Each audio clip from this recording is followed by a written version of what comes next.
Well, it is our last NFL, I guess, game breakdowns and segment of the 23-24 football season. Super Bowl finally concluded yesterday. It was a good one. It was a close one. We got, good game out of it. Saw lots of Taylor Swift. I don't know, just We saw like 54 seconds worth of oh Taylor yeah, that's Swift right. I during the saw that. broadcast. I saw a That's stat on Twitter. yeah, I can't believe they're taking stats on Taylor Swift. I don't know. Just the ESPN posts now, can't stand it. But let's get right into the game, Matt, because I mean, biggest game of the season, and I guess I picked the winner correctly and the under. Well, I guess it Yeah, depends because the under was you did changing a pick the lot. But winner, but I um feel better from the yeah, from the result of the game. yeah, I personally would have liked to see the Niners win. I almost could have had the right score too, but we'll get into that later. So obviously, I'm gonna just assume if you're listening to this podcast, probably follow the Super Bowl. So I won't get into the play by play necessarily, but started off really good for um the under betters, right? Because it was 0-0 in the first or after one. And then the Niners had to be feeling good about themselves. Niners the Niners gang out there, 10-3 going into the half, and really kept the Kansas City offense in check in that first half. But second half, a little bit different story. That is why they are the defending champs, right? So big second half comeback again, another 10-point comeback for Patrick Mahomes in the Super Bowl. Um, yeah, game went into overtime. Well, some decisions went down there as well. So let's get into our breakdown, I guess, Matt. Um, One thing we can get out of the way though was the injuries that occurred, I believe more so on the Niners side. And to me, the big one, like I'm sure you saw, was it Drake Dre Greenlaw? Greenlaw, yeah, the Look non-contact injury. appearing to rupture his Achilles just in a brutal way. I mean, running onto the field, um, I I would just be like so sick and devastated for him. One of their core defensive players, one of the stars on that unit, to lose a guy like that in a game, where you put your whole season, off season training towards that moment, and really to just have it all taken away from you like that. I mean, I can't imagine what was going through his mind. So obviously hoping for a speedy recovery for him. Hope he's doing okay. But man, I was just sick when it kind of came back from commercial and showed that, because he was so excited to get back, like just from his body language, right? You could tell how excited he was to get back onto the field. Um, and yeah, we've seen it now too many times.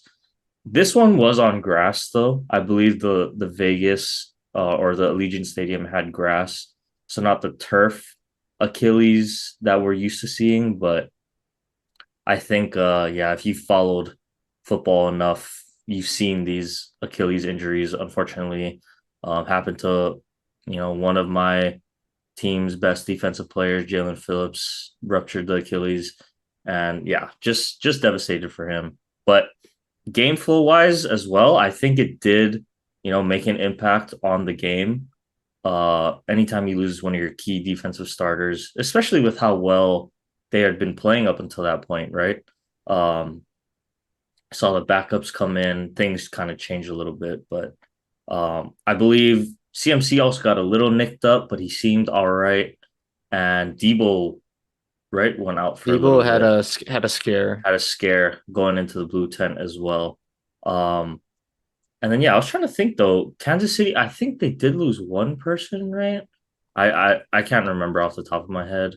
Um, Yeah, but I I know don't know. they did have their injuries were like before the game injured, like they were announced out before the Oh, game, so they Kadarius had. Tony, there the But he's I'm not sure. injured. He's not injured. He's just No, a I know he healthy wasn't injured. scratch. Yeah, So a huge blow for the 49ers yeah. for that one. Honestly, that's what I was about to say. Yeah. But they But lost Joe Tooney, the oh, guard, right, and right. then they lost I can't remember the lineman, the D lineman against the Ravens, right? He got Hmm. hurt, so that's a huge loss. So they were playing with backups on the front line. So Kansas City kind of, but in their defense, right, kind of works out if you want that injury, at least have it before so And you you could can right, you prep can prep and exactly, plan for it. 49ers exactly. had to, yeah, all on the spot. Uh huh. So yeah, that was the injury part. I thought let's get the penalties out of the way. I thought for the most part, pretty evenly called. You know, we tend to say the Chiefs have a little bit of a bias, but I thought it was a pretty well officiated game. Maybe one ticky tack call bailed out the 49ers on a holding on third down. Yeah, it was contact, but it wasn't much. That was probably, I would say, the most controversial flag. So I thought that was really good on the NFL. At least, on their biggest stage, they had their refs ready to go, Yeah. called it evenly. I don't think I heard anyone on either side complaining about the refs or, calling too many flags or, making bad decisions. Well, I want to say something about that because on my Twitter feed, I don't know how this account came up, but it's a 49ers account, and they've been posting a lot of videos of missed holding calls against the Chiefs. Some of them against my X Factor that I mentioned last week right. against Nick Bosa. And Jawan Taylor had a few, and then Donovan Smith. I think those two combined might be the most penalized tandem in the NFL. So they were kind of being called out by the 49er faithful after the game. But that's just my Twitter feed. Like I don't follow this account. It just kind of, shows up on Yeah. your Explorer I page. But mean, I've seen a lot in the past 24 hours. yeah, I actually, yeah, I did. I know there were a couple times where I was kind of yelling, you know, for holding, and especially with Chase Young and Nick Bosa, like, it's almost like the how you feel about Michael Parsons, right? Okay, a little bit of a technical difficulty there. Sorry, Uh, that was me this time. no, it That was me this time. See, Matt, when you start talking about flags and the Chiefs, you get cut out. So I guess that's the NFL trying to censor us by shutting down Matt's Zoom. But anyway, yeah, I thought a little bit surprising there. Um, but I mean, overall, there wasn't. I don't think there were any I mean, there were probably some egregious ones that were missed, but um, yeah, I just meant like there wasn't any poor calls, game changing calls that went the Chiefs' way. Mhm. Um, but anyway, we can stop talking about flags before one of us gets disconnected again. Let's get into actual game itself, Matt. Like our final breakdown, I guess you could say. And one thing I want to start off by saying is that I thought, both teams overall played really well. I thought the defenses on both sides honestly did, played a pretty good game for the most part. Um, the Niners really shocked me with how fast they were kind of flying around to start the game.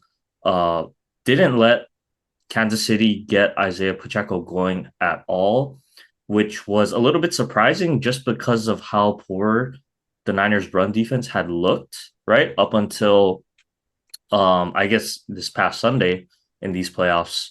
And I just really thought, like I said, it was gonna be an Isaiah Pacheco show. They were gonna just feed him and he was gonna be, angry running across the field. But, to my surprise, San Francisco came out and I thought they had a really, really good game plan.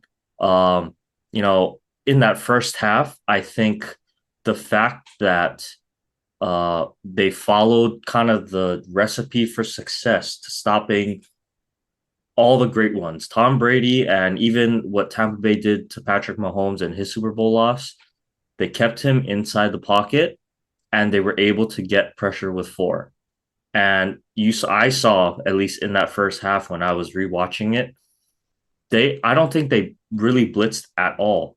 Maybe like a couple times, um, but yeah, they were just able to use Chase Young, use Eric Armstead, use Nick Bosa, and get pressure that way. But it's not just getting pressure because Mahomes will not, that's not where he kills you. He kills you when he gets outside, right? When he breaks contain. And the fact that they were corralling him, they were spying him, I just thought, wow, this is such a great game plan because they're really only using, four on the line. One guy is kind of a spy, and then letting the rest of your secondary be out there in coverage. And it was working. It was working really well for them. And but credit to Kansas City, they kind of made some adjustments I felt in the second half. But on the other side of the ball, Kansas City's defense, um, I guess after they kind of came out and stopped San Francisco in that first half. I thought the Niners kind of got things going a little bit. Brock Purdy, played pretty well overall, I thought. And, it they kind of turned into the almost a bend but don't break for the most part. Um, so I thought overall both defenses, Matt, played pretty well. I don't think defense is necessarily the reason why either team lost this game.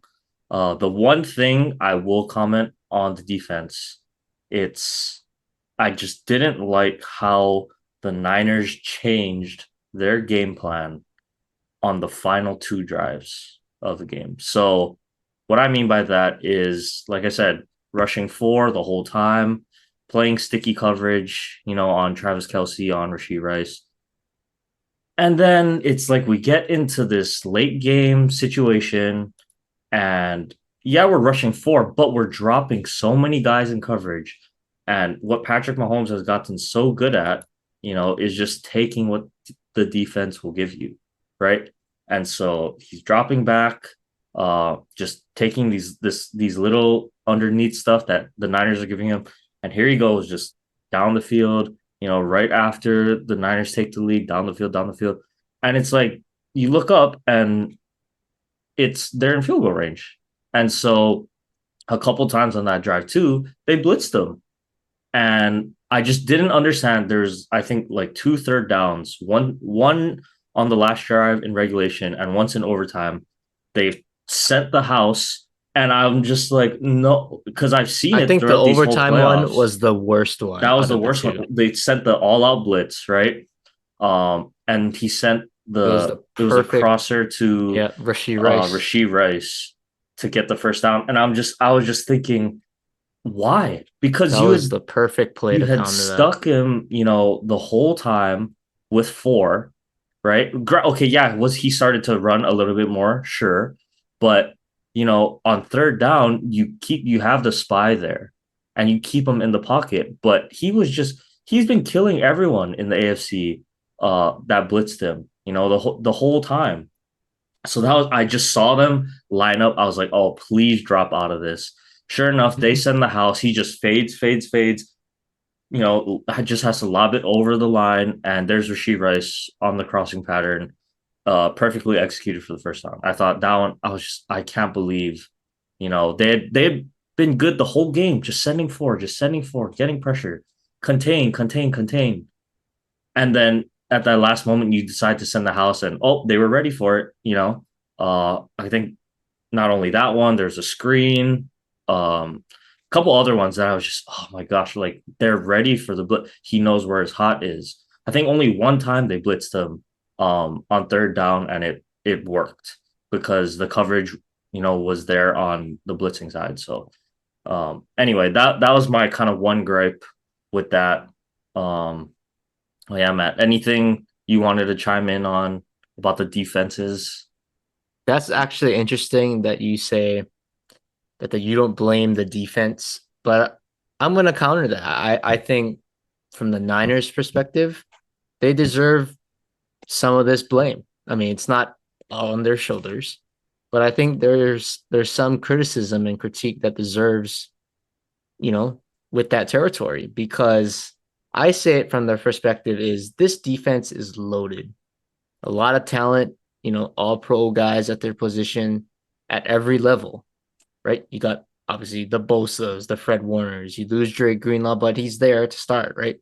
Charvarius Ward is an all pro, right? So there's talent on this unit and up front. I mean, Chase Young, I forgot to mention him. Armstead is another quality guy. So you have talent. And this defense has been, a top defense for the past few years. So if you're that defense, that championship defense that they preach that they are, they had two chances with the lead to stop them, and they didn't do it. You had two chances. The first one, okay, maybe you had 3 points, right? You're trying to keep Patrick Mahomes out of the end zone. I can kind of see that one, but right, the second one, you just can't give up that touchdown late in that game. And to the points that you mentioned, you know, why you change up everything on the last possessions of the game because of the pressure. You feel like, oh my gosh, I need to make this play. Or as a D coordinator, I didn't make this great call. But the things that you were doing were working against the Chiefs, especially because they really got going only those last two drives of the game. I don't even count that first touchdown really because that was a gimme for them. The muff punt, right? Short field, you're inside the 20. Most likely, yeah, I think Patrick Mahomes is probably going to score a touchdown. So you really can't pin them on that one. But you really stopped this team the whole time. And when you crack, it's late in the game. And to the points that you mentioned, oh, I'm going to do something different here. I'm going to bring the house. No, like it was working, but it's like if you're trying to win a football game and be the champs, it always comes back to defense at some point. They need to have one stop, and they didn't. They couldn't get it done. And this has kind of been a trend, and we'll talk about it as we get into more of the coaching decisions. But multiple times in the 49ers history, in this Shanahan era, they've had opportunities to get stops. They've had double digit leads and they cannot hold it. So I cannot just say the defense played great. They deserve some fault in that because Brock Purdy, second year in the league, gives you a lead twice. So he's giving you a chance to win. And you guys are the veteran unit. You need to take that home, even if it's against Patrick Mahomes. So that's my take on that. I think there's some fault in the 49ers defense. But the Chiefs defense, they've been pretty consistent all year long, and they kind of showed it. I mean, you hold the 49ers to 22 points. Yeah, I think with Patrick Mahomes on your team, you should be able to win that game.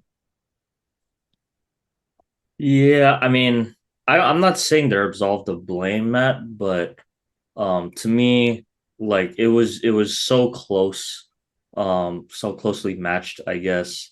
I just can't put that much blame on the Niners. And I'll get into why I think so in a little bit. So let's flip to the other side of the ball, Matt, both of the offenses. I mean, not a ton to say honestly about either offense. I think both kind of came out with their, you know, they came out with their game plans and we kind of saw more or less what each team wanted to do. Um, but I don't know. I guess overall, Matt, shoot, hold on. All right, a lot of weird stuff happening. I don't know what's going on, but Too um, much talking about the refs. I They guess really don't so. like that. Yeah, I don't know what's going on. Anyway, but yeah, so offensively, I mean, both sides not real surprised. I don't have too much to say. The only thing I will say was just Patrick Mahomes, man. I mean, you finally take everything away and the guy still finds a way somehow. Uh, Leading the team in rushing yards, like I don't know. To me, uh, the pairing of him and Andy Reid together, it's just a match made in heaven because Andy Reid, I think has fully embraced and understands the strengths of Patrick Mahomes, gives him the creative freedom, as well as Travis Kelsey, but really him the creative freedom to do, what he can do out on the field and just drawing up plays that are so, creative and unique. Like for me, the biggest one was the fourth down where they ran like a read option The RPO. RPO. It like a read option pull out or read option rollout RPO that just it's so it would, like how do you stop it, right? All it's almost a triple option in a sense to me, and that play I thought was like, okay, well, what do you even do if you're the Niners, right? You crash, do you stay? It's like literally impossible to guard, and Mahomes with his athletic ability, not hurt, like last year, running around. I just got to tip my cap, and we will get to Mahomes in a little bit. But overall, nothing really stood out to me offensively. I mean, I guess Juwan Jennings, with the Should trick have picked play, him as the X factor. yeah, I know he was looking like maybe if the Niners win, he goes on to be their Super Bowl MVP. Man, I don't know. But yeah, I just thought that was just really good stuff. Um, from him. I thought he had a pretty good game. I mean, anytime you throw a touchdown and catch a touchdown, especially in the Super Bowl, yeah, it's pretty good. I'm surprised that trick play worked. I thought the Chiefs would definitely be ready for something like a wrinkle like that, but got to give the Niners credit. They fooled them and they pulled it off. So those are kind of my two big points on offense. Um, just kind of shocked at how quiet George Kittle was. Even Debo and Ayuk were relatively quiet. I think McCaffrey was the leading receiver. Um, so maybe a little bit surprised at their usage, but overall, nothing really stood out to me, Matt, offensively other than that. So I Yeah, I don't mean, know. outside of the, obviously we'll talk about Mahomes. He does his thing, whatnot. Travis Kelsey, quiet first half, comes on late. Kind of expected that at some point. But I thought more, you could say a coaching thing, but Andy Reid, I think the fact that Isaiah Pacheco, it's not gonna just be like an eye-popping thing, but I'm a guy who, I love defense and I love teams that can run the ball. Even if you have a guy like Patrick Mahomes on your team, Isaiah Pacheco was very interesting in this game because in the first half, I thought he was going to lose the game for them with all the mistakes that was going on. He had the critical fumble, um, down in the 49ers territory, right? Some first and goal or second and goal, huge fumble. Could have been three, possibly six right there. But second half, I think he even muffed the handoff. It was like a little pitch, and he just dropped it. It was like, oh my goodness! Like, lucky he didn't lose that ball because I think we'd be having a different conversation. But the fact that he had 18 carries um, really stands out to me because yes, it's 18 for his stat line says 59 yards, about 3.3 yards a carry. Nothing crazy, but I just think the fact that Andy Reid, and it's really a compliment to him, for him to just keep feeding him the ball when he was not, to me, having his greatest game is really, really important because it just shows the other team something different. And what I mean by that, it makes everything so much easier for your quarterback when you know this guy's just not going to drop back 50 times a game and just sling it. And for Isaiah Pacheco to even have 18 carries, and really he kind of came on a little bit late. He had some big plays, right? On those last two drives, that's what you want.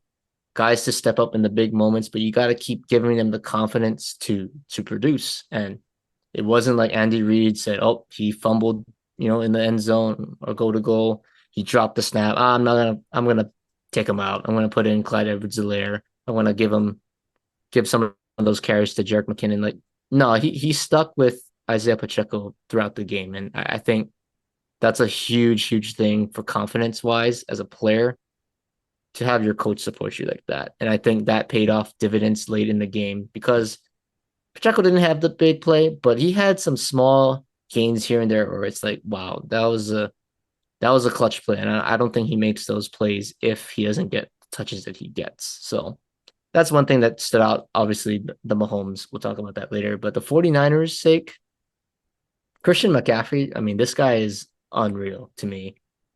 Didn't have, the rushing yards, 80 yards rushing, but he was the best player on the field for the 49ers offense. I mean, they were going as he going. He led the team in rushing and receiving, which is pretty insane, honestly, with the weapons that he has to go about. So the fact that he's just doing it all kind of just proving my case that he's the best running back in the league at this point in time. But the things that disturb me with the 49ers, the usage of the other guys, really. George Kittle. How does George Kittle not have, you know, more than two catches, three targets in a game? Like what? like that's one thing that baffles me is he had so many chances to create mismatches with George Kittle, and I just think Kyle Shanahan didn't implement enough of that to get him involved. And even Debo Samuel, a guy who I think he's not your prototypical wide receiver, but he's a guy that you just want to get him the ball in space. And I really only recall like maybe one reverse that was kind of a decent gain. I think he gained like 8 or 9 yards on it. But that's Debo Samuel's bread and butter. Like, where was that? Like, that's what made him so good in the first place. Coming into the league was the jet sweeps, being able to go out of the backfield. And yes, Christian McCaffrey's there now, so it kind of takes away from that. But where's the trickery? Where's that basic Debo Samuel package? There was none of that to me. You can't just run Debo Samuel out and have him run routes like a traditional wide receiver. I think that's a recipe for disaster because that's not what he's good at. So I think the 49ers, you had Christian McCaffrey, but he really didn't have help outside of him because those other guys weren't being put in the proper situations to me to get the ball like how they should. So that to me falls more on coaching, but I think we'll get into that in a little bit.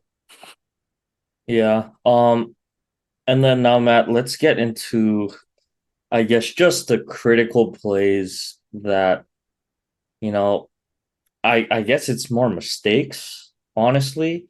And the Niners just made more mistakes and made the critical ones. That to me, it's the killer. Um, so I'll start with the fumbles, right? Christian McCaffrey, for opening drive. Niners are going right down the field against this Chiefs defense. Yep. A little bit of a shock, honestly, because I thought if the Niners did pick it up, it'd be a little bit later in the game. But Kyle Shanahan, his game, whatever his opening game script was, came out on fire. They were going right down the field on the Kansas City defense. And who else but, like you just alluded to, best running back in the league to cough it up, put it on the ground, and give the ball right over to the Chiefs. And to me, the two big ones, special teams. We had talked about it, last week, Matt. The reason I was siding with the Kansas City Chiefs is because, one of the reasons was Jake Moody and Harrison Butker. And Jake Moody, had not been very consistent for the Niners this year, missed that game winning kick against Cleveland. Whereas Harrison Butker, I don't think he missed, an extra point all year, was perfect from 50 all year. And I had that as, it wasn't going to be the reason, which maybe it did turn out to be the reason that the Niners lost, but I thought it would have a factor into, the outcomes of this game. Lo and behold, like I kind of mentioned earlier, I could have had the perfect score prediction 23-20 Kansas City, but Jake Moody misses an extra point. And man, once I saw that, I just kind of knew like that's all you need, right? That 1 point in a Super Bowl like this, where it's such a close game, every score, matters. I thought, man, you just can't have that. And it just came out low, like weirdly low. Um, you know, the fact that he hit two from 50 or, one from 55, and then the other one was also pretty long, I think, too. Was it from 50? I don't know if the other one was I think he from only had one 50. that 55 yarder. That was his Yeah. longest one. Oh, sorry. Yeah, he had a 53 yarder as well. That was the one that put him up 19 to 16. That Um, was a clutch kick. that Got to was a give him clutch that kick. one. But just imagine if it's 17 to 16, right? At that point, you kick that to make it 20 to 16, changes the whole dynamic of what that last drive had to be for Kansas City, right? Because then they need six. And six versus three in that situation, even for Kansas City, would be a tall task. Granted, they went right down the field against them. Probably, would have had a decent shot anyway. But three versus six, you know, needing that on the last drive, that is huge. So I just thought, man, I can't believe an extra point of all things, right? You missed a 50 plus one or, a field goal from 40 plus even. In the Super Bowl, you're a rookie, we get it. But the extra points that you've been doing all year, just can't have it. Um, and then, obviously the other big mistake, Matt, the punt. Something about 49ers and botching punts, I guess, right? I believe it was that Giants year, right? They played the Giants and they had a muff on the punt return as well, set up the Giants in that was I believe the NFC championship game Yeah. as well. So yeah, up until that point, really, the Niners defense just had blanketed, Kansas City. And you finally give them a break. You hold them to two field goals up on for essentially, three quarters. Yeah. Essentially, three quarters. You hold Patrick Mahomes and Andy Reid to 6 points. What more can you ask for out of your defense? And then to just give them, you know, 16 yards to go, one play, let them right back into the game. Not only that, but to let them take the lead off of that. I thought that was just a complete killer for that unit Yeah. because they had played so well up until that point. And it's just those bounces, that make close games like that. Little bit of luck, sure, but can't have those critical the simple ones, right? The punt team coverage. Don't get out of the way of the ball. That's like special teams 101. Jake Moody kicking extra points. How many times do you practice extra points, right? That's like the one thing that should be free. It's like a free throw, right? It should be free. So I don't know that. And then on the flip side, I feel like not being able to put up points after Mahomes threw that pick going three and out, that was a killer as well because you get the like you said, Pacheco drops the ball but falls on it to start the second half. But then, Mahomes tries stepping up, making a play. You get a pick. Man, you get a chance to put a dagger in them, I think. Go up 17 to 3 or even 13. Push it to a 10-point lead again, two-score game. Put even more pressure on the Chiefs. Maybe they can't run the ball as much. Not being able to capitalize on that one, Matt, I thought, I don't know. Those to me, like just too many chances for the Niners. Kind of just didn't capitalize. I don't know. Those Yeah, ones killed me. I think that also goes back to my point, and I truly believe this. Like, yes, I understand red zone efficiency is really important, and I know that for a fact because my team sucks in the red zone in the Dallas Cowboys, especially this year. But when it comes to like playoff games, I always still, if you can get points, like you gotta take them and you gotta get them, especially when they're gimmies. And that interception that Mahomes threw, that was a that was a tough one to me because it goes under the radar. Like we kind of might forget about it. And I honestly kind of forgot about it too until you brought it up. But with how the game was going at that time, tough break for the 49ers. And I think you just have to get something. I don't even think you need a touchdown there. Just going back up by 10 with the way the game was going, yeah, that you need to cash in, especially on a short field. But the Jake Moody thing, it's like, yeah, he missed the extra point, but he did make the 50-yarder like with the game on. If he misses that, I mean, forget it, they lose the game. So I give him credit for making that and bouncing back, especially after having your kick blocked, because I can only imagine what was going through his head, like as a kicker. You just got your extra point blocked. You're trying to kick a field goal to take the lead with under 2 minutes left in the Super Bowl, and it's a 50 yard or 53-yard field goal. Like that's a lot of pressure. So to some degree, I do give him credit, but where I feel like it was so significant was that it was in the fourth quarter. If you do that in the first quarter, even maybe the second quarter, maybe just maybe it won't come back to haunt you as much because you still have time to play with. At the time, right, the 49ers, they were kind of moving the ball, right? The offense was flowing a little bit better.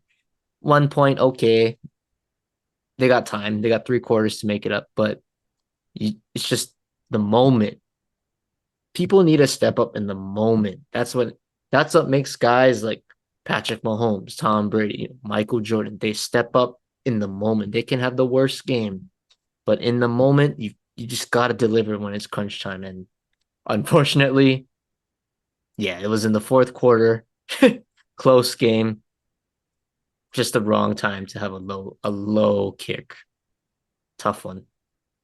Yeah. Well, those are, I guess, kind of the big sway plays, right, Matt? I mean, even the Niners jumped on the Pacheco fumble, so they held up. I still believe their defense held up. I get what you're saying with the gotta make the play when it counts, but you know, those big swings I thought were kind of the tipping point in the game. That just moved the needle just enough in Kansas City's favor.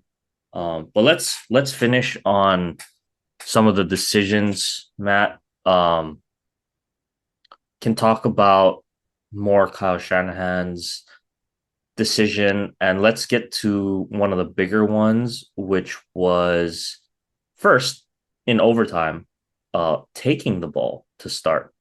I thought that was kind of interesting, Matt. And I was kind of thinking back, um, personally, and I still feel strongly about this. I would have wanted to defer. I would have wanted the ball second. Um, it did puzzle me a little bit, when because I thought they lost the coin toss, but then I heard, oh, they wanted the ball and then they were gonna try score. Oh, and it's like, okay, so this is the first time we're having these new rules where a touchdown on the first possession does not win the game, right? The other team still has a chance to Josh Allen thing, right? So I tried thinking about it, and it's a little bit different from college football because college football, right? If you go touchdown, touchdown, both teams still have a chance no matter what, right? Whereas this one, it's like you go touchdown, touchdown. Okay, the third possession, all you need is three, and that's it, right? So I was thinking, like, okay, maybe so essentially, are you not trusting your defense to get a stop? Because if you trust your offense more, that's why you're taking the ball, right? Because you're assuming you're going to go down and score a touchdown, right? Or or sorry, yeah, you're assuming you're going to go down and score a touchdown, and you don't think, you can hold Kansas City to three, um, or less, and so you're assuming they're going to score a touchdown, so you want that ball the third time. But I don't know. To me, it makes more sense, even if, just logically, that you're going to want to have the ball second, not only to know what you need to do, But like even if like as long as you hold them to three on that first one, a touchdown goes out and you win it. So Kyle Shanahan's way of doing it. The other thing that didn't make sense is so okay, he takes the ball, right? Um, and then it's 4th and 4. I guess you have to kick in that moment, right? Because you just but it the thinking is so contradictory to me, right? Because you're gonna take the ball, okay, you're gonna be aggressive, try to score a touchdown, right? So why do you kick the field goal there? I know you're big on taking points, right? But if you're assuming that Kansas City is going to go right down the field and score a touchdown anyway, then you need to get six now, right? That's the whole reason you would take the ball first. So I don't know. It just was kind of a weird situation, and this is the first time we're experiencing this. But what was your take on the Niners, receiving the ball to start overtime? Well, I'm with you 100%. I definitely would have deferred after, I think we were all kind of like, oh, what is this? Like new rule. It's the first time we're gonna see it. So when you think about it, it's like, oh, it's just basically college football. It's an extended version of college football because college football you start on the opponent's 25, whereas like, you kick it off, touchback, you start on your own 25. So you're just going an extra 50 yards basically. And it's college football rules.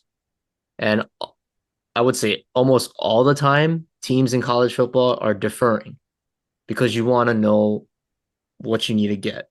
And with some of the points that even the analysts were saying, and I totally agree with just who was on the other side. You still have to think it's Patrick Mahomes. If you let Patrick Mahomes get the ball second, it doesn't matter. He's going to get the ball. But it's like he knows he has 4 downs to get 10 yards each set of downs. Versus if you get the ball first, your defense, stop him on 3 and then you're good. So you give him one less down to work with. And to be honest, like with what Kyle Shanahan was saying, and even with what the players were saying, which I was just shocked that they said that like to the public, were saying that they didn't know the rules. They weren't prepared. And they asked the Chiefs players, they said, oh, yeah, we've been practicing it. We were ready, yada, yada, yada. But just putting what Shanahan said and what the players said, I don't think he was ready for it. He wasn't prepared. And I think that analytics thing, that's BS. I truly don't think he was ready for it because it just logically does not make sense to me. Like, why would you do that in the first place? I just don't think he knew the rules and he didn't prepare his team to win in that situation. Like, that's on him. And I don't know if this is our transition to coaching, but it's like Kyle Shanahan deserves a lot of the heat in this one. Put this into perspective. If Mike McCarthy does that, do you like they might kill him in Dallas. Like they might burn his house down and do something crazy. But the fact that it's Kyle Shanahan, he's the poster child, right? Yeah, he's a great coach. Like anybody would want to have Kyle Shanahan on your team, but he deserves some criticism here because the stories it doesn't match. It just doesn't match to me. Like, and he says, "Oh, our defense was tired." Don't you think they're going to be more tired if they got to defend an extra down? like, like at this point, if you're tired, it's the Super Bowl, man. Like you got to just dig deep and push through. But you're setting your defense up for a worse situation because now you're giving them an extra down to defend. So there's just more things that can go wrong. Um, yeah, I'm just not buying the Kyle Shanahan explanation. Like the analytics, it doesn't make sense anyway. And I feel like if you get the ball second, like even the Chiefs said, they were gonna go for two. If say the 49ers go like so third possession, why are you even worrying about the third possession? You gotta worry Exactly. about the first and the second possession because that's more important than the third. Yeah. like Yeah. I so that that makes no sense to me. that that was what I was gonna conclude on, Matt. It's the first two possessions, it's so critical, right? Um, and I agree with you. Mahomes kind of leaked it today. I don't know if he, was supposed to or not, but he said they were, going to go for two. And to me, that makes sense because wouldn't you want to give your offense, if you believe in your offense, you believe in your quarterback, you believe in your system, to go out there and make a play versus try to stop the opposing team, get a stop. You know, both identities, yeah, the defense has played great, but Kyle Shanahan, Andy Reid, offensive minded guys, offensive Right. coaches, Exactly. right? So where are you gonna put you know, when all the chips are on the table, you want your defense to get a stop, or do you want to go, you know, have your guys make a play? And to me, when you have the ball second, it's all like you said, it's all out on the table. You know what you got to do. You got to get a touchdown. All right, you got to get a touchdown. You know what it is. But at But least you got four downs instead of and yet three. you still have a chance. You still have that chance um to go make a play. So yeah, I don't like it. I didn't like it then and I still don't really like it. But that's why I think he kind of put himself in a weird spot. I think he had to kick the field goal, because they got stopped on fourth down, Matt. Um, because then really, if you go for it and you don't get it in the red zone, and all Patrick Mahomes needs is a field goal with how Butker was kicking. I mean, up until that point, I think it's much harder to have him go all the way down the field. I mean, he essentially did it anyway, but I still think it would be harder for him to go, 75 yards versus let's say 60-ish yards, right? To get into field goal range. So I have nothing against that. I know some people were complaining. Go for it on fourth down. I'm sure you kind of are with taking the points, I would think. I'm with taking the points, but I feel like if Kyle Shanahan is, he wants to be aggressive, I think the play calling should be different. Because I think it was like 3rd and 4, and then that was the one Chris Jones, right? He kind of blew up the play, Purdy threw it away, right? But 3rd and 4, okay. If you're gonna kick the field goal, you kind of know like, okay, as long as we get points, we're good. Then okay, like they'll call a pass incomplete, take the points. But with how Kyle Shanahan was calling the game earlier, like he kind of, if you go back to the fourth quarter, they were down 3 in field goal range and they go for it on 4th and 3. I'm like, what are you I did doing? not. I agree. I was Like, with you. I like, thought they should have what in the kicked. world are you doing? It Yeah. ended up working out because I that's when mean, they scored the yeah, it touchdown. did. But I don't agree with the call, but it I worked out in their end. So it's like, okay, I saw it already. Like he just said, I'm pushing all my chips to the table. Wouldn't you expect to do that in that situation? So if it's 3rd and 4, I always think if it's third down and you're gonna go for it on fourth down, run the ball. Call a run play. Get even if you get stuff for, a couple yards. 4th and 2, okay. Now you can really think about going for it because you got the whole playbook open. You can run it, you can pass it, you can play action. You can do so much things with 4th and 2. But 4th and 4, like the 2 yards makes a difference, especially when Chris Jones is kind of dominating up front. Just giving him that extra second is going to make all the difference. So I think if he was going to go for it, different play calling would have been my answer and how to counter that. Get McCaffrey the ball on the outside. He was the hot guy. See if he can make a play. And if he doesn't get it or if he's short, then okay, you can go for it on 4th and 1, which I think if it was like 4th and 1, I think they would go for it and, muscle their way through. But 4th and 4, I think he made the right choice in that situation to kick the field goal because you got to get points. You just got to get points. yeah, and I guess I mean maybe that'll wrap kind of our game discussion, Matt. But um, somehow, some way, the Chiefs are Super Bowl champions again, and I think it was arguably as a team probably their most impressive one. Andy Reid, as a head coach, I would say his most impressive one through all the turmoil they went through this year in the regular season to still be able to run through the AFC, which, some like to say a little bit more talented than the NFC, whatever. Um, but to go through, Miami and then Buffalo and Baltimore, who all at the time were playing their best football. Um, just got to tip my cap to Andy Reid and Patrick Mahomes, and honestly, Steve Spagnuolo. He had a great year. Hmm. Um, just that whole Chiefs organization, and they're only getting. I think they're only going to get better, Matt, which is the scariest part. Um, got to tip my cap to them. And so let's kind of to wrap up on the game. Uh, Patrick Mahomes now with 3 Super Bowls under his belt. Still only, I believe he's only 28, right? Crazy. So he's, I didn't think anyone would catch Tom's 7, but with how Patrick Mahomes is going now, um, I don't know, man.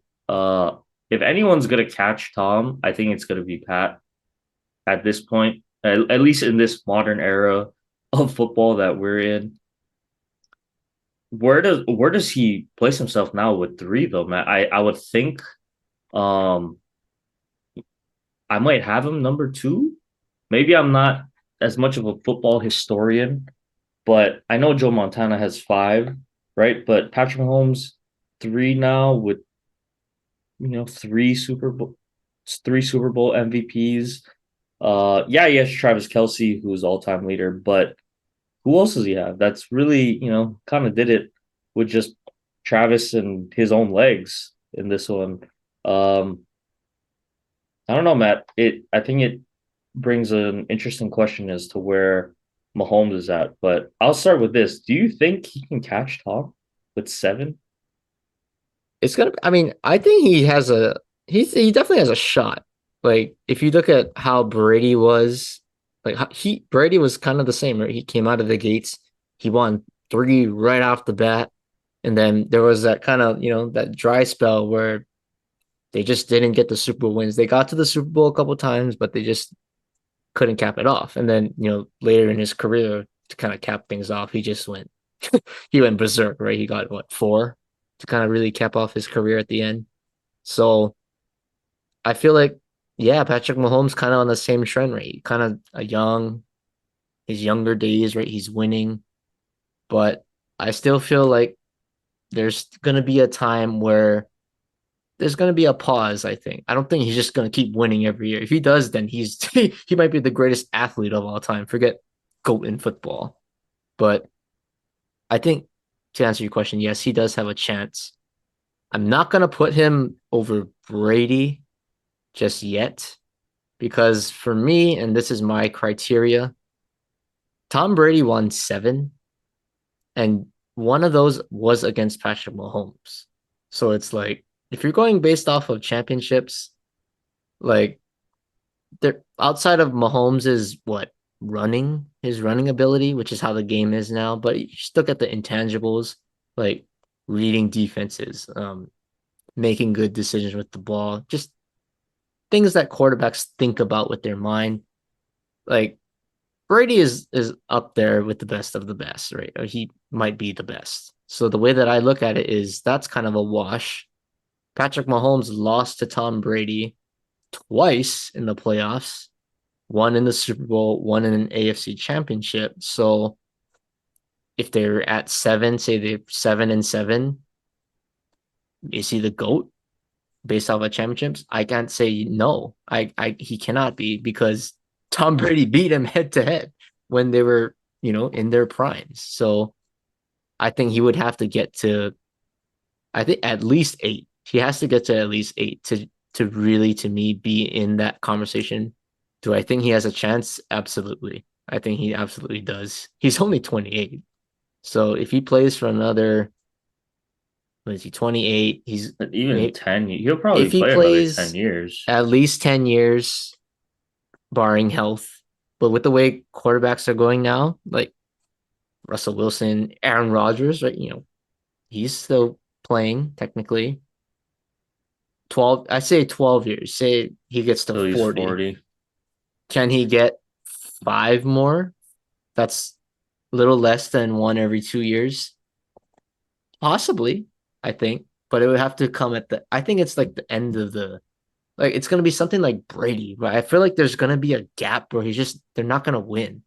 And then there's going to be this new wave, and then they kind of come back to life again. I feel like there's something I just feel like because Travis Kelce's getting old. Travis Kelce's getting old. Andy Reid is getting old. I was Like gonna I say, I think think more he's than gonna retire. anything, Yeah, it has to do with Andy Reid because yeah, like I Mahomes is great, but with Andy Reid as his head coach, I it's just I think it's the one of the best, coach quarterback duels ever. Maybe number two, honestly, with Mhm. how things are going so far. And so they're just so good. Each one plays off the other's strength so Right. perfectly. And I think as long as Andy Reid is at the helm, yeah, they'll be fine. But maybe once he finally steps away, retires, that's when the dip will come. I think so. I think it's gonna come sooner rather than later. I don't think Andy Reid is gonna be coaching for another 10 years. I don't think so. And even isn't there kind of rumors that he might retire? Like I think he's gonna come back next year, obviously, to go for the three-peat. But say they don't win again, like ooh, is there talks that he might step away? Even Travis Kelce has been hinting at retirement. I mean, he's gonna come back obviously next year, but again, like you don't win next year, what are you gonna do? You got a lady in your life, like there's Mm-hmm. other things that are happening. So I'm not gonna just go jump to conclusions, but I think he does have a shot. Montana, I think he's pushing on Montana. Honestly, I think he gets one more. I might have to notch him over Joe. Yeah, I think so as well. All right, well, Mahomes might turn into the GOAT. We'll see in 5 years. But Matt, Okay, if he wins 5 years, that means he won every yeah, year. He's the GOAT. He's the yeah, GOAT. Might be the greatest athlete of all time at that point. yeah. But let's wrap on the game itself. Super Bowl, it is a show, right? So got to get into some of the other details. I want to start with commercials. Nothing really stood out to me this year. I don't know. I Me just too. weirdly It like was I can't dead even this year. remember anything off the top of my head right now. Um, There was the one Tua for me. one, that Oh, was there that was a was Tua about one? it. Yeah, I don't know if you saw there's a Paramount Plus one. It was with Tua and like Hey Arnold. Yeah, they're anyway, you can go look it up after, but that's the only one that stood out to me just because Dolphins and Tua, Oh, right? really? So I remember the Brady one. There was one with Brady, Matt oh Damien, yeah, the Duncan Yeah, one. Dunkin' I mean, Donuts. it was like cool because all the big names, but like the commercial itself, I was kind of like, Yeah. yeah, I mean, cool to see those guys, but yeah, I don't know, nothing really Like, jumped was out at there me. even a Doritos commercial? Like, normally I don't Doritos know. has some Yeah, I pretty don't good remember commercials. I don't Doritos, remember a Doritos one. Budweiser. I don't even know. I don't. Budweiser didn't have anything. I know there's a Mountain Dew one, Aubrey Plaza.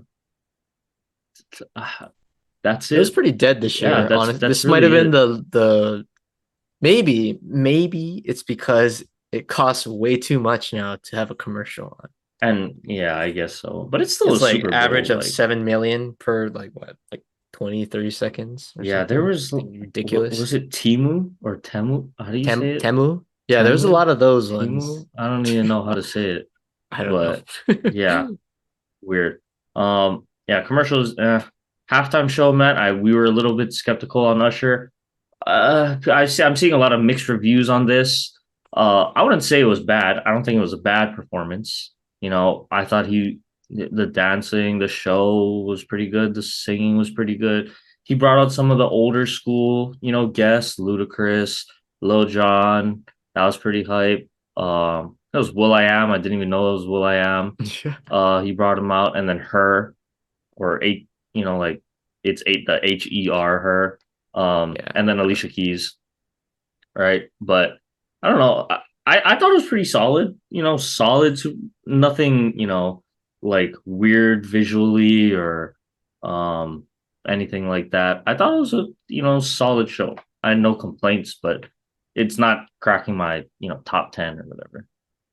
Yeah, I mean, me too. I was very skeptical because I like a performance. I always say in the Super Bowl halftime show, you need a performer.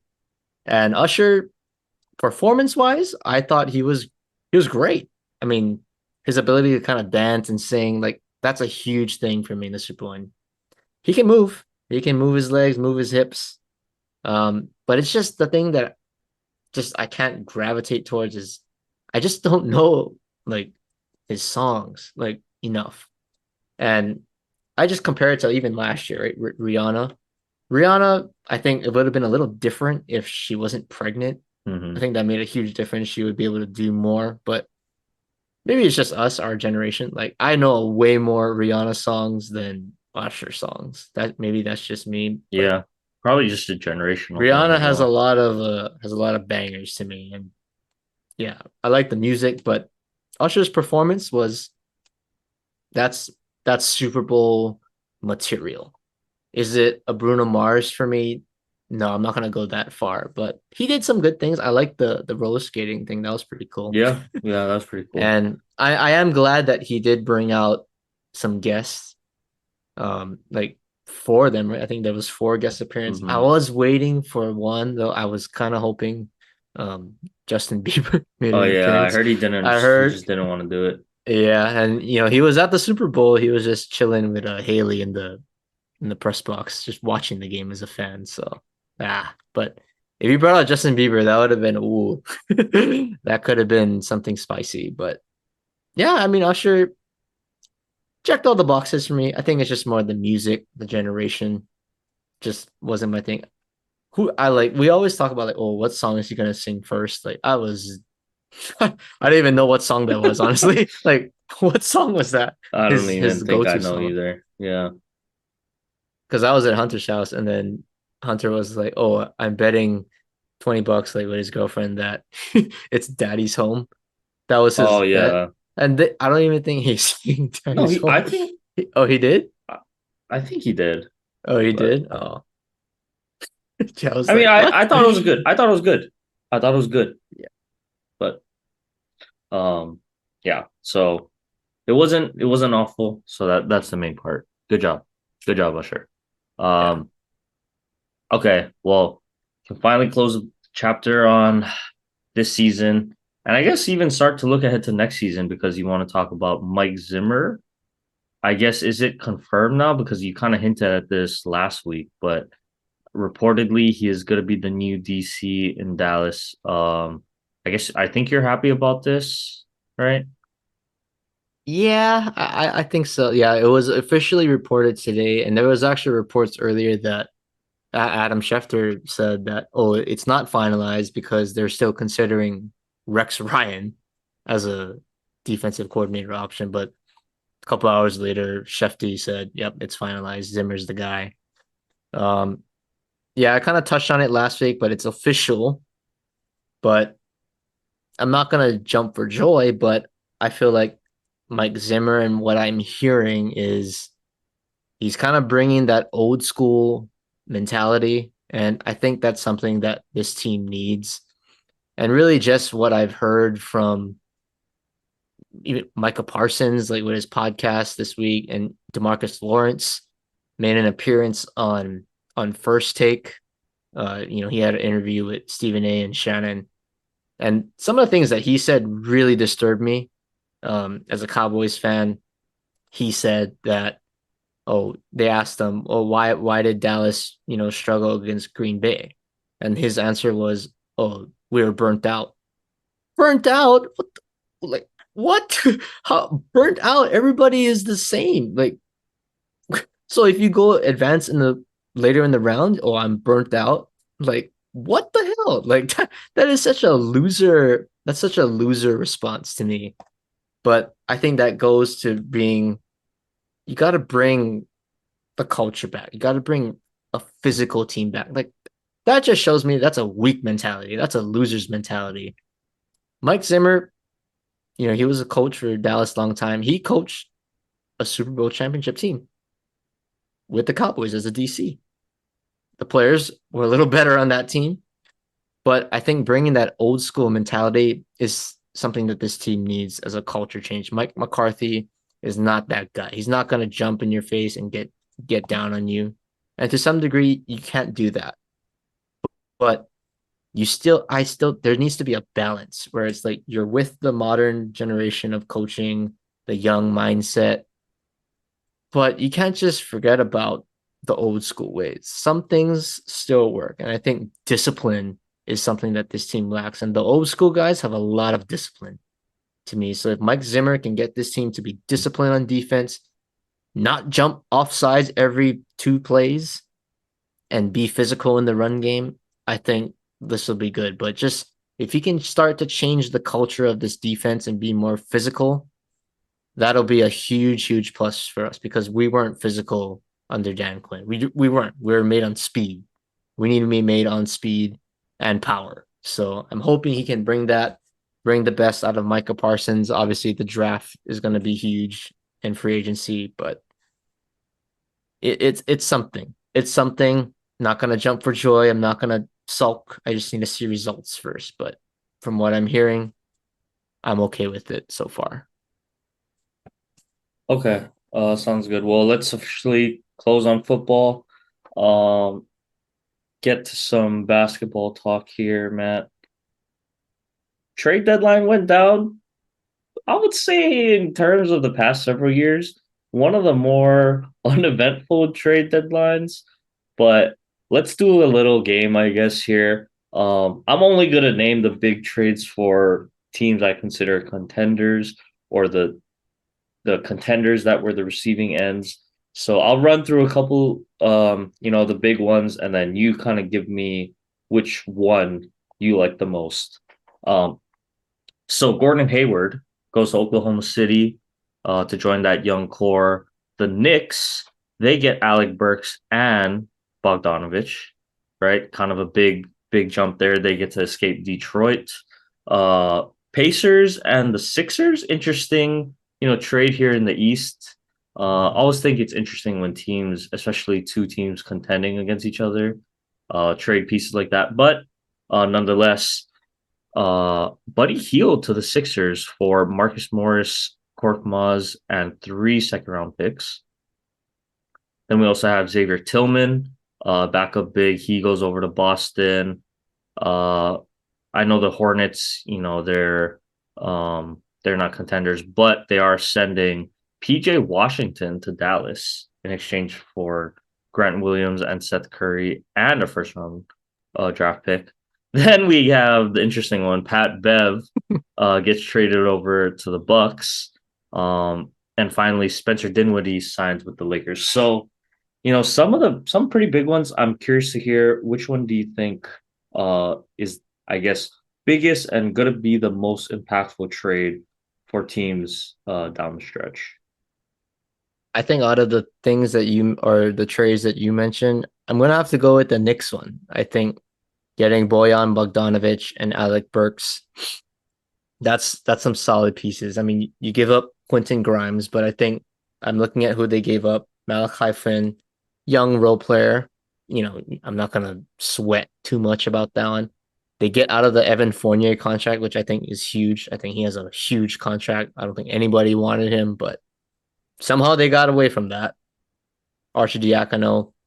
Villanova guy, I was kind of shocked, for team chemistry wise, they got rid of him, but only 2 second round picks. Second round picks have kind of been worthless to me in trades over the past few years. So to get Bojan Bogdanovic for that deal, where last year he was going for, I think they were asking for like 2 first rounds at one point, which is pretty insane. So for them to get him at, I would say, a bargain price, that's a pretty good trade. And I think the Knicks just need to be healthy. You get Jalen Brunson, OG Anunoby, Julius Randle, Bojan Bogdanovic, even the Mitchell Robinson slash Hartenstein, and then Alec Burks off the bench. That's a solid lineup right there. I think. Um, Anytime you add shooting, that's a value to have, and with a guy like Jalen Brunson, you're gonna need a space to floor for him. So I think that's a good trade. Getting off of the Fournier contract was also a plus for that. But with the Knicks being healthy, this makes them deeper to me. Yeah, I like the next one, Matt. I was gonna say my favorite was Buddy Heald if Joel was playing though. I still think that's a great trade for them though in the interim because I think Buddy was getting a little bit lost with all the shooting, especially after the Siakam trade, right? So I don't know. I think um that's a really good boost for the Sixers. They get a scorer. Um, but I will say, weirdly, Matt, I can't believe I think the Pat Bev one, uh, weirdly is going to be really impactful for this Bucks team going forward, at least in the short term, because you know it's been a little bit of a mess. I think we can agree in the front office organizationally, like the Adrian Griffin fire, still a little head scratching. Doc comes in, not off to such a good start. So what do? They bring a guy like Pat Bev in. Who knows what it's going to be, but we know he's one of the guys you're going to want on your team. Him and Dame seem to be professional enough on the court, and it brings a little bit of defensive edge to the guard position that I think they were lacking just a little bit. Drew Holiday, I think that was a really, really big loss for them, for their team. But Pat Bev, for him to be able to come in, you know, bring that defense, bring that mentality, so he can be kind of the guy, almost like that motivator, right? Because the Bucks, I mean, they got Bobby Portis. Yeah, he's pretty tough. I believe they do still have Jay Crowder, right? On their team, and yeah, he's a gritty guy, like you say. But Pat Bev, he's like a mad dog, right? On the loose, and so when you have that kind of energy on the court, I mean, it's been so far. I think since he's come in, they've been winning. So I think I don't know. Weirdly, it might be the Pat Bev signing to kind of jumpstart this Bucks team again. Um, Going down the stretch. So I don't know. I just got a weird feeling about that one. Um, Yeah, I mean he's a very intense guy. He's like a Draymond, right? You love him if he's on your team, and you just absolutely hate him if he's against you. But well, we gotta ask this because it is your team. Do you have any thoughts about the Dinwiddie pickup, a waiver pickup? I I'm pretty impartial to be honest. I think he's going to be a nice piece to come off the bench, a little bit of depth, but I do really think the Lakers found kind of their play style, their core. Um, Rotation, I guess you could say, with now with no Jared Vanderbilt. Would have liked to see maybe a more defensive guy come in, but I know Spencer's gonna, do good off the bench, provide a boost in scoring. I just hope his shooting picks up because he's been shooting pretty poorly from the field this year.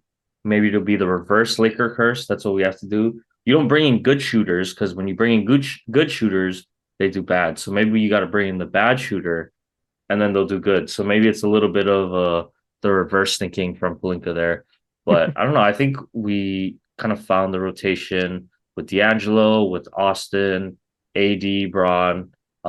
Seems to be Rui that starts, and then we can go him and Tari and Prince, kind of in tandem. But yeah, I wouldn't mind. Dinwiddie just provides, I think, a similar game to Austin Reeves, honestly. And so I think he'll be a good, core guy to have in there to kind of spell Austin and run that second unit, I guess. So I'm not, you know, too mad about it. I think it'll be good. I don't think it's an earth shattering move, but kind of replaces what we are hoping to get from Gabe Vincent since he's kind of the Kendrick Nunn this year, where he just is hurt the whole time and we never get to see him play. So, um, yeah, but let's keep it moving here though, Matt. Want to end our basketball stuff with our annual All-Star draft, even though the NBA kind of took it out back to East West. But for the sake of us, we will still have a draft. We're going to include all players elected as all stars, whether they're playing or not. We're assuming they're all healthy. And we'll just kind of go in order here. So, Matt, I believe, I mean, no, you were Team LeBron last year, right? I believe. Was I Um, team LeBron? I don't think I was. I think I was. Oh yeah, I was team. Yeah, you're right. I was team LeBron. yeah. So, I mean, if you want, you can take LeBron again. but but I'll be Hmm. honest, but um who's a better I think that I don't know. Who do you think should get first pick here? Well, who got the first pick last year? See, I don't even remember. I think I did, right? Well, I think I got the first pick of the starters, oh and right. and you got first pick off the bench. So Okay, so we'll swap it. we'll switch. So I'll go first off the reserves, and then you got first off the starters. All right, so I guess I'll go with Giannis. That's your first pick. I'll be honest, yeah. Okay. Yeah. I guess. Oh yeah, we're drafting our whole teams, huh? It's not even Yeah. starters. Then okay, Well, restart. Okay, we'll do like just from the starters, like the 10 starters, yeah. draft that, and then we'll do the reserves. Like Okay, separate, like kind of similar to last year. yeah, But we don't have to yeah. do team Giannis or team LeBron. Like it can just be, fan versus fanatic. Okay, okay. I Everybody's like up. that. I like that. Okay. Well, I'm gonna start here then. My first pick, not gonna be honest, I'm gonna go Luca first. I think he's balling. Luca. Um, and out of the Hmm. guards too, I think between him and Shea, yeah, but Dame, having a down year, surprised he's a Luca. starter. And Tyrese, yeah, I like what Hmm. Tyrese brings, but guard wise, I'm thinking like, yeah, I'm picking. I need a guard. It's between him and Shea. I'm gonna lean Luca right now. Ooh, I think I Luca. just because I think the forwards are pretty deep, so that's You're why going Luca. I'm going Luca So first. I'm gonna counter that. I'm gonna go Shea. Yeah, see, because now you almost have to pick Shea Yeah, I because have to go Shea there. yeah, guards wise. Yep. Okay, so with Luca, I'm gonna want. I think I'm gonna go pretty heavy offensively. So, you know what? Give me the good old. I think Luca's gonna, he can do his thing, but I'm gonna take Embiid with my second pick. Embiid. Yeah. Okay. Joel. Joel off the board. This is tough. I'm gonna go with my second pick. I'm gonna go with Giannis. Okay, I like that. It's pretty versatile pick there. Okay. Who's gonna Um, pick LeBron? yeah, well, you know what? I like Luca and Joel together. So they're gonna be my primary guys off the pick and roll. But I need a third guy to kind of be open. So I'm gonna take who I think is the most reliable shooter left. And I'm gonna go with KD. That's what I was actually gonna pick next. Hmm. Okay. Now it gets interesting here.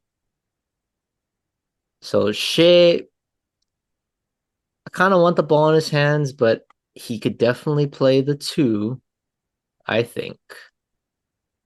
So I always want a guy orchestrating my offense. I'm gonna pick LeBron James. That was a good pick. Okay. It's kind of leaning towards that. LeBron as a point guard, hey, I'll put him up against anybody. And Okay. with this pool, he doesn't have to play too much defense. Yeah, that's true. Um, okay, now with we see, I'm kind of stuck now. So I think I'm gonna have to take um yeah, see, I don't think okay, actually I know how I'm gonna do this. Give me Tatum. Give me Tatum fourth. I want Tatum for the length. The length on the wing. Defense, and he can knock down. He's another guy. If he plays off ball, him and KD, who are you gonna kind of, space to on that end? So Hmm. Yeah, you definitely have the length there. Oof. See, there's three guys left here, two guards, and somehow Jokic is always on the board. I don't understand. Pretty sure I had Jokic last year too. Yeah, see, now it's Arguably the between best player is what's is the is always on the boards. seventh See, but or it's like now I'm trying to play chess with you. It's like you're gonna take Joel and you're gonna take Jokic? Like, mhm. mm, but now it's interesting. Hmm. Okay. Solely based off of youth, I have to go with Tyrese. Tyrese? Okay. Yeah, I have to Okay. go with Tyrese. Well, I'm gonna round it out with Dame. Okay. That's how I'm gonna go. I figured you would do that Yeah, because because I you're can't not gonna have two I bigs. was either gonna play my team off of Luca or Jokic. It was either gonna Yeah. be I was gonna go one of the two, and I leaned Luca just because the guards I felt like were a little thinner than the bigs. I know Giannis is listed as a forward, but I mean he's gonna guard Joel and Jokic, right? So Right. I was kind of going in between the two, so I went with the guard. Obviously, I still think Jokic arguably best player in the world, but Hmm. that's the way I lean. So Okay. so yeah, just to run down. So I got Luca and Dame for my guards. I got KD and Jason Tatum at my forwards and Joel Embiid at my center. Hmm. Um, Yep. and then so you So I, got I got Shea and Tyrese as my guards. I got LeBron and Giannis as my forwards and Jokic in the middle. yeah. Well, I think those are both. I mean, they're the teams are going to be good no matter With what, right? I always do this against you. It's like you always seem to pick MB, but it's like I'm not gonna reach because I know I have Nikola Jokic, the two-time MVP, Finals That's MVP. fair. So I feel like I can get a good quality big right there still. And I still think if I was going to take, for a full season or for a series, I probably lean Jokic. But I think I like Joel Embiid's defense a little bit more. And with the offensive firepower I'm going to have anyway on the team, I don't really need offense. As good as Jokic is at, scoring and passing, um, I think I have some pretty unselfish guys on my team. So Hmm. that's why I'm rocking with that. So Okay. okay, so starters done. Okay. Quite a bit of reserves we can go through This, here. yeah, Um, this is where so it gets now it interesting. starts to get interesting here. So you have the first pick of the reserves. I So do. let's see who you're gonna roll with here. This is a good talent pool. First pick of the reserves this year. I have to go Steph Curry. Ooh, I okay. have to go Steph Curry. Steph officially off the board there. Um, I'm gonna take. See, this is kind of close. I'm between two guys, but give me Kawhi because I think Yeah, see, that's who I was thinking. Kawhi as of late, I think he's just been playing on a whole nother level Hmm. with the Clippers. So give me Kawhi. Yeah, Kawhi, definitely a good, solid pick there. Ooh, okay. My second pick, kind of just looking at who's available. It's a very guard centric pool. So I want a good big. I'm gonna go Anthony Davis. Okay, so you take AD there. Um, I'm still gonna feel like I might have to go almost best available. Um, you know what? Give me Ant. I want Ant. Okay, and man, and man. Okay. Ooh, okay. You took Ant. So there's some studs on this roster, but okay. I'm gonna go with Devin Booker, my next Okay, pick. that's a good pick. Solid pick there. Book off the bench. Um, okay, so I'm kind of thinking about this rotation wise as well. So second unit coming in.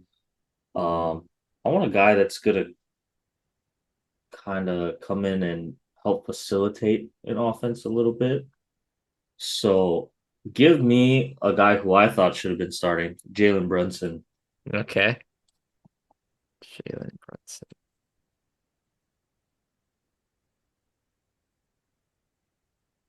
I like that one. That's a good one right there. Mm-mm-mm. Okay. So I got two guards and a big.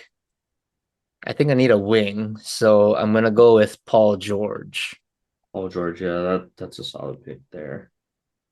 guy who's a two-way player. Yeah, I like that. Speaking of two-way players, I want to add some a little bit more defense to anchor my second unit. So I'm gonna take Bam here. Bam. I Okay, think that's a good one. arguably the best, one of the better defenders on this squad. Okay. Man. Mm, that's a good one. Okay. Jalen Brunson gone. Okay. I think I'm gonna go with talent on this one. Pure talent alone. Give me Tyrese Maxey. Tyrese, wow, really? I feel like that's a little bit of a reach for you, but okay, I respect it. Um, I'm gonna go a little bit opposite here. So I was thinking maybe I want another guard, but instead I really like what he's turning into. Uh, give me Paulo and Carroll. Paulo. First time All-Star. Paulo. Okay. I'm gonna go with my next pick. Still gonna stick with some size here. Give me Cat. Carl Anthony Towns.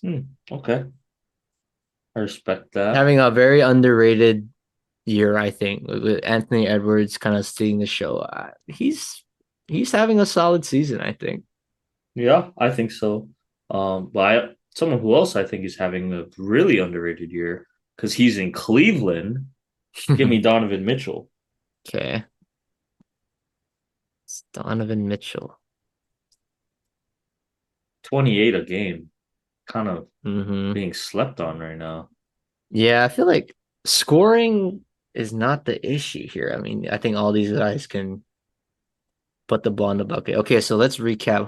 Who we got on the board? We got the reserve guys, Trey Young, Scotty Barnes, Julius Randle, I think that's it. Jalen Brown, Oh yeah, and Jalen right? Brown. Yeah, so those four. Those four. Okay. So it's my turn, right? Yeah. Okay, looking at the pool here. I got Steph, I got Tyrese, I got Biggs here. So I'm gonna go with between two guys. And I feel that you're gonna take the other guy that I'm not gonna take. But give me Jalen Brown. Jalen Brown. Okay. I was actually not in between Jalen Brown. Um, Okay. I said you're gonna take the other guy that I was thinking of, which I'm gonna say is well, actually, no, I'm gonna go with this is tough. You know what? Either way, I'm gonna take a little bit of the shoe.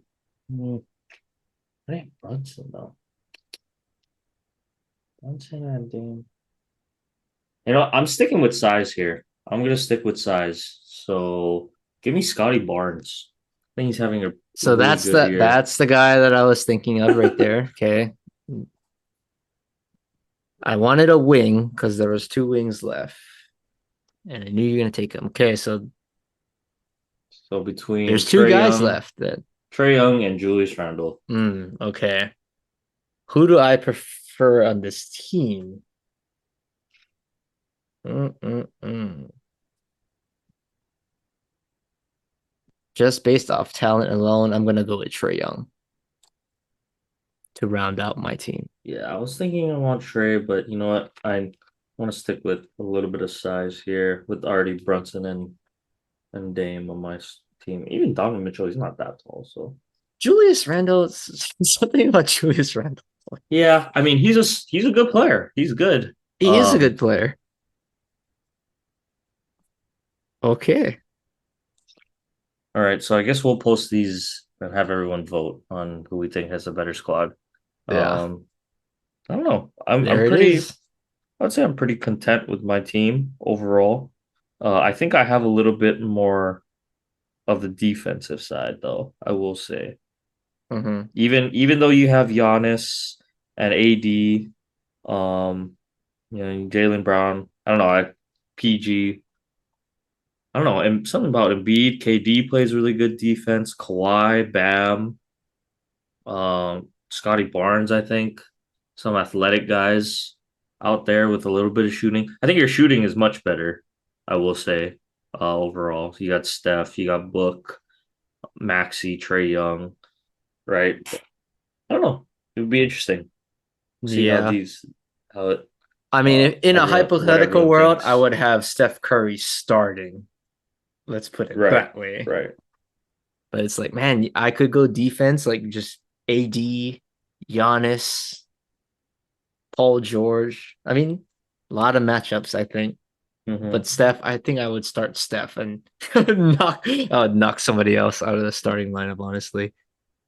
Yeah. But this Yeah, is a even me, talented pool. I don't even know who I would do. I might swap Like you if could definitely swap Kawhi yeah, like for Dame. Kawhi for Dame, I think. Yeah, if I swap Kawhi for Dame, that's a man, Yeah. that's a scary squad. Luca, Kawhi, Tatum, KD, and Embiid. Yeah, I like that roster. Give me that roster. Okay. Well, we got our teams decided, Matt.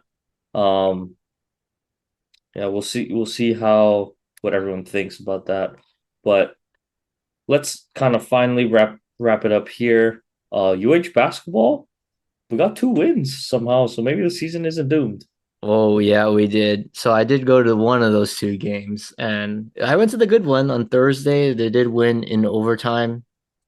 Wasn't a pretty start against San Diego. They were kind of sluggish, couldn't really get anything going, but kind of a shocking spark plug that game was Cody Williams.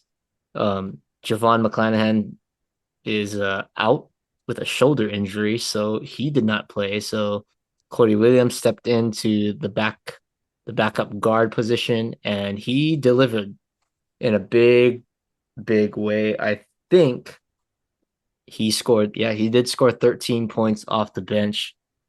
Definitely was huge. And then obviously late in the game, Juan Munoz got going. He hit the game tying shot. Um, I think yeah, just a great gritty win. And then going to Saturday, they play UC Davis with Elijah Pepper on the other side. They pretty much contained him. I mean, he's kind of, I don't want to say a one man team, but he's definitely the best player, guy who's going to take a lot of shots. He scored 27 points, but he did shoot the ball 25 times. So, very inefficient game for him. I thought UH defense kind of stopped UC Davis, which was shocking, to be honest, but a very balanced attack offensively. Bernardo da Silva had 19 points and made 70% of his free throws, which is really good for him. Noel Coleman had an efficient game. And really, the star, I mean, Tom Beatty had a good game off the bench too, but the star of the past couple games has been Justin McCoy. He was very aggressive on Thursday, attacking the basket, wasn't settling for threes. And in this game, the three ball was falling, or his Saturday game against UC Davis, the three ball was falling for him. So he finished with 17 points, 11 rebounds. Um, yeah, big blessed player of the week, Justin McCoy. Who would have thought that? But yeah, I was really impressed with him when I went to the game. Um, Something that I was hoping that he would do more because I thought he was getting a way too happy from that 3 point line, and he can shoot it, but I just think with his size, his frame in the Big West, he can be a dominant force inside, and he did exactly that. And That was the best game I've seen him play in a Rainbow Warrior uniform. Um, Kind of a huge week for UH because no Javon McClanahan. You could say he's their captain, but I don't think they win either of those games if he was playing. I just think Cody Williams really had that spark. Um, yeah, I think his energy fits well with Munoz. Munoz kind of plays a little slower, not as explosive. But yeah, it'll be interesting to see how they do the rotations now with Cody Williams playing well, and if Javon comes back. You don't want to go on another losing streak to finish the season because they're still on the border. I think only a game out of or a game ahead of being in the tournament or falling out. I don't know what the right word is, but they're still on the bubble. But they're hanging in there, playing better. But they go on the road. They play Cal Poly and Santa Barbara this week. They have to beat Cal Poly because they're winless in conference. So you just can't be that first team to fall, especially against a last place team. And most likely they're going to lose Santa Barbara. So hopefully you can get a split on the road coming back home the following week. But probably the best two games of the UH season so far of basketball this week or this past week. So we're crossing our fingers. Hunter is still upset, by the way. Um, Talked to him yesterday. He's still very, very upset with this team just because of the expectations and still what their record is right now. It's not very good. Well, hopefully they just make the tourney and At this rate, yeah, just make the yeah, tournament and pray something crazy happens. yeah. So, okay. Well, let's get into our final segments here, Matt. So who's our foolish fool of the week? Foolish fool of the week. I have to go. Maybe it's a personal bias, but I have to go with Kyle Shanahan, coach of the San Francisco 49ers, just because of some of the decisions that went on in the Super Bowl game. In particular, it's the decision to take the ball, winning the coin toss in overtime, and the aftermath of his players telling the media we didn't know the rules. Like, come on, Kyle, you're in the Super Bowl, you're a head coach. Your team should be prepared for this moment, especially a team that consists of a lot of veteran players that have played in the Super Bowl before, and some of them have winning Super Bowl before. So I just think the lack of preparation kind of looks and makes you look kind of dumb with some of the responses you said in the media. So you're the nomination this week as the foolish fool of the week. Okay, sounds good. And then let's see. So state of the 808, Matt. Just wanted to shout out the Lahaina Lunas Ooh, who that's got a to good make an one. appearance That's a good one. um on the Super Bowl. Had a nice little tribute there by narrated by Marcus Mariota. Played it right before. So, the coaches and the captains, I believe, got to go out there for the coin toss. Yeah, just a nice moment with everything that obviously Lahaina has been through, recently with the fires. Good to see a little bit of hope, you know, um, for the players and just that community overall. And I just thought a really good, shout out to the NFL for giving them some spotlight there to kind of shine the issue on their matter, right? So yeah, good for them. I know Lahaina's still healing, but it was a nice little gesture I thought from the NFL to help raise awareness, still shine light on the whole matter. And yeah, hopefully everyone is doing okay. And the situation there is getting a little better. So that's my state of the 808 for now, Matt. So why don't you wrap us up with our sports fact? Okay, we're recording on February 12th.